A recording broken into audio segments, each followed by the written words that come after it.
Class 9 क्षितिज काम chapter करने वाले हैं अभी 10। इसका नाम है कैदी और कोकिला। बेटा इसको लिखने वाले जो हमारे लेखक हैं उनके बारे में थोड़ा जाने। उनका नाम है माखन लाल चतुर्वेदी। इनका जन्म बेटा 1889 में हुआ था। ठीक, इसका मतलब क्या है, ये उस समय के कवि हैं जब बेटा भारत के ऊपर ब्रिटिश शासन था, मतलब भारत के ऊपर अंग्रेजों का शासन था। तो बेटा इनकी कविताओं के अंदर आपको क्या दिखाई देगा, देश प्रेम नजर आएगा। क्या, देश प्रेम नजर आएगा। बेटा कैदी और कोकिला की जो कहानी इन्होंने लिखी है, ये जो कविता इन्होंने लिखी है, ये कहाँ लिखी है, काला पानी की सजा के ऊपर लिखी है। क्या मतलब, काला पानी से वीर सावरकर जो हमारे स्वतंत्रता सेनानी थे, उनको या उन जैसे बहुत सारे हमारे स्वतंत्रता सेनानियों को अंग्रेजों ने काला पानी नाम, मतलब एक टापू, एक बंदरगाह पर अंडमान में बेटा एक जेल, सेलुलर जेल उसे बोलते थे, वहां पर उनको भेजा। वहां पर बेटा बहुत छोटी 10 बाय 10 की छोटी सी, 10 बाय 10 भी बहुत ज़्यादा बड़ी बता रहा हूँ, बहुत छोटी सी कोठरी के अंदर बहुत थोड़े से खाने के साथ बहुत ज़्यादा मेहनत करवाते थे, मारपीट प्रताड़ना करते थे। और बेटा वहाँ पर उनका जीवन नर्क से भी ज़्यादा बुरी दशा में उनका जीवन वहाँ बीतता था। तो बेटा कैसे एक कैदी और एक कोयल के बीच में बात हो रही है, उस सेलुलर जेल में रहने वाले, उसके ऊपर ही कविता लिखी गई है। उसी भाव से हम इसे पढ़ेंगे। ये बोलता है, कैदी को कोयल से बोलता है, जब कोयल उनके जेल के पास, उसकी खिड़की के पास एक पेड़ है, उस पेड़ की डाली पर आकर बैठती है, तो वो कैदी, वो स्वतंत्रता सेनानी, वो उसको कोयल से पूछता है, क्या पूछता है, क्या गाती हो, क्यों रह जाती हो, कोकिला बोलो तो, क्या लाती हो, संदेश किसी का, कोकिला बोलो तो। वो कहते हैं, कोकिला बताओ क्या गाती हो, फिर क्यों चुप हो जाती हो, क्यों अपनी बात पूरी नहीं कहती हो, क्यों हिचकिचाती हो, बोलो क्या संदेश है, क्या कहना चाहती हो, बोलो। फिर बोलती है, ऊंची काली दीवारों के घेरे में, डाकू चोरों बदमाशों के डेरे में, जीने को देते नहीं पेट भर खाना, मरने भी नहीं देते तड़प तड़प कर रह जाना, जीवन पर अब दिन रात कड़ा पहरा है, शासन है या तुम का प्रभाव गहरा है, तम का प्रभाव, तम। इसका मतलब क्या है, ये बोलता है, कैदी बोलता है कोकिला से कि ऊंची ऊंची दीवार, मतलब इन बड़ी बड़ी दीवार वाली जेलों के अंदर चोर डाकू, मतलब लुटेरों, इन सब बेकार लोग भी उसके अंदर भर्ती थे बेटा। उनके साथ हमारे देशभक्त भी भर्ती थे, जो पढ़े लिखे समझदार बुद्धिमान लोग थे, उनको भी उसी तरह ट्रीट करते थे।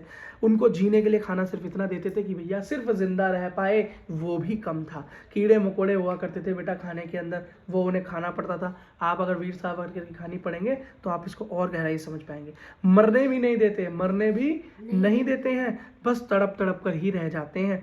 जीवन अब दिन रात क्या है, पहरे में बीत रही है, और लगता है तम का पहरा हो गया। तम को बोलते हैं बेटा बुराई। क्या बोलते हैं, बुराई। अगला, हिमकर नाश कर चला रात की काली, इस समय काली ममाई जागी क्यों आली। इसने बोला कि तुम इतनी रात में, कोयल रात में तुम इतनी जाग रही हो। कोयल कब आई है उसकी जेल के पास, रात में आई है। और रात में तो बेटा पंछी सो जाते हैं, लेकिन फिर भी कोयल रात के अंधेरे में, वो काली कोयल उसके जेल के पास है, उसके जेल के सेल के पास, कमरे के पास है। ठीक है बेटा, तो इसलिए वो पूछ रहा है, क्या, क्यों हुक पड़ी वेदना बोझ सी वाली सी, कोकिला बोलो तो, क्या लूटा मृदुल वैभव की रखवाली सी, कोकिला बोलो तो। उसने बोला कि क्यों हुक पड़ी, क्यों ये दर्द तुम्हारे मुंह से छलका, क्या, किस चीज की तुम रखवाली कर रही थी, क्या वो कीमती चीज थी जो लूट ली, बोलो तो। मतलब हमारी भारत माता को कैसे अंग्रेज लूट रहे थे, उसके बारे में वो कहना चाहता है। अगला, क्या हुई बावली अर्धरात्रि को चीखी, कोकिला बोलो तो, क्या तुम पागल हो गई हो जो आधी रात में चीख रही हो, कोकिला बताओ। किस दवानल की ज्वालाएं हैं देखी, कोकिला बोलो तो, क्या किसी जंगल में लगी आग तुमने देख ली है, बोलो तो। अगला, क्या देखा देख ना सकी जंजीरों का गहना, हथकड़ियां क्यों यह ब्रिटिश राज का गहना, कोलू का चरे क्यों जीवन की तान, गिट्टियों पर उंगली ने लिखे हैं गान।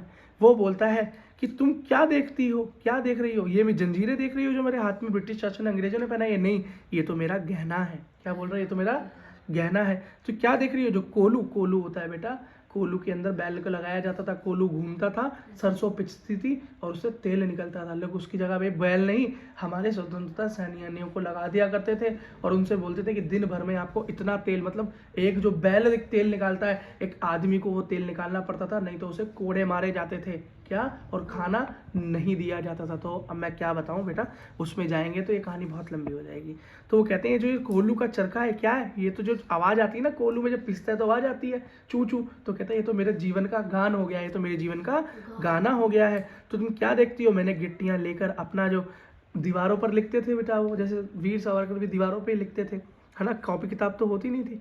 तो उन्होंने क्या किया कि मैंने अपना जीवन का गान, अपने जीवन का सार दीवारों पर गिट्टियों से लिख दिया है। अगला, हूँ मोटी खींचता लगा पेट पर जुआ, खाली करता हूँ ब्रिटिश अकड़ का कुआ, दिन में करुणा क्यों जागे रुलाने वाली, इसलिए रात में गजब ढा रही आली। तो वो कहता है दिन में तो मेरी ये सारी जो मेरी कष्ट हैं, जैसे कि इन्होंने बोला कि कुएं से पानी खींचने के लिए रस्सियां बांधते थे, कुएं से भी पानी बेटा यही खींचा करते थे। तो कहता है मेरी भी अकड़ है, मैं भी ब्रिटिश शासन के आगे झुकूंगा नहीं, चाहे वो मुझे कितना भी कष्ट दे ले। तो तुम रात में इसलिए आई हो क्या, या मेरी हालत नहीं देख पाई कि दिन में ये सब करना पड़ता है क्या, इसलिए रात में आकर दुख व्यतीत कर रही हो? ठीक है, हाँ। वो बोला इस शांत समय में अंधकार का बोध हो रही क्यों, कोकिला बोलो तो चुपचाप मधुर विद्रोह बीज इस भांति बो रही हो क्यों। तो कहता है कहना क्या चाहती हो, क्या बोलना चाहती हो, क्या विद्रोह बोना चाहती हो, क्या सरकार के खिलाफ कुछ कहना चाहती हो, बोलो तो।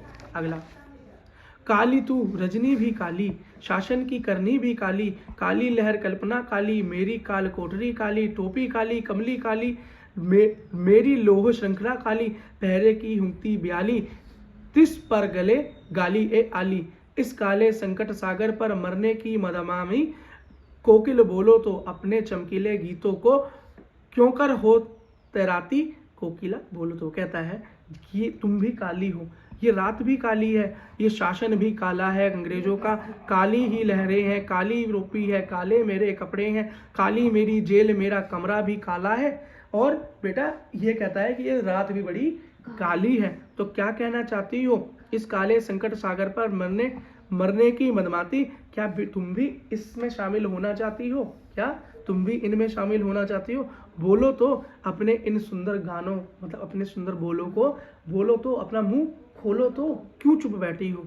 ठीक है, तो अब कोयला, अब इतना सब कुछ सुनने के बाद कोयल बोल पड़ती है, कोयल बोल पड़ती है। अब वो बेटा निराश होकर बोल पड़ती है। वो क्या बोलती है सुनो, वो बोलती है तुझे मिली हरियाली डाली, मुझे नसीब कोठरी काली, तेरा भय मैं संचार, मेरी 10 फुट की संसार, तेरे गीत कहावे वहाँ रोनी भी मुझे गुना। इसका मतलब है कि वैसे है तो ये कोयल कहना चाहती है, लेकिन कह बेटा कैदी अपने मुंह से रहा है। वो क्या कहता है कि तुझे तो हरियाली मिली, मतलब कोयला क्या कहती है, मुझे मिली हरियाली, मतलब मुझे खुला आसमान मिला, क्या मिला, और तुझे मिली काली कोठरी है, मुझे तो घूमने के लिए संसार मिला, और तुझे मिली है 10 फुट की छोटी सी कोठरी, यही तेरा संसार हो गया, यही तेरी दुनिया। और जब तू गीत गाती है, मतलब जब मैं गीत गाती हूँ, कोयल जब गीत गाती है तो लोग कहते हैं वाह क्या सुंदर आवाज है, लेकिन अगर मैं रोऊं तो वो भी हो जाता है गुनाह, है ना। देख विषमता तेरी मेरी बजा रही तिस पर रणभेरी। वो कहती है यही अंतर देखकर मेरे मन में क्या है, दुख है, मेरे मन में क्या है, दुख है। इस हुक्ति पर अपनी कृति और मैं कहूँ का कर दूं, कोकिल बोलो तो मोहन के व्रत पर प्राणों का आसव किसमें भर दूं, कोकिला बोलो तो। वो बोलता है, वो सब कुछ सुनने के बाद ये बोलता है हाँ कोकिला ये सब तो है, लेकिन मुझे दुख नहीं, बस दुख इस बात का है कि इस जेल में आने के बाद मैं अपने देश के लिए क्रांति नहीं कर पा रहा हूँ, अपने विचारों को लोगों तक नहीं पहुँच पा रहा हूँ। जैसे मोहन मतलब मोहनदास करमचंद गांधी, जैसे गांधी भारत के अंदर लोगों के अंदर प्रेरणा भर रहे हैं अपना अनशन करके अंग्रेजों के खिलाफ, वैसे ही प्रेरणा मैं कैसे भर दूँ। बस यही मेरी एक क्या है, विविधा है, दुविधा है, या मेरा दुख है। और इसी के साथ बेटा ये कहानी खत्म।